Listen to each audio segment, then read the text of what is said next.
I really like this. I love it so much. These stickers are really good. Just one thing.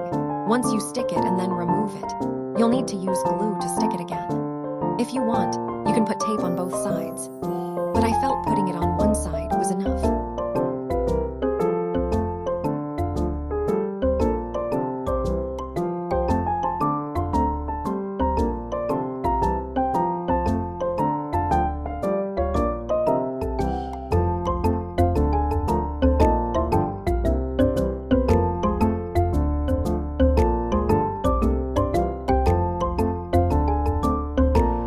If we don't put tape on the back, this is what can happen to the sticker.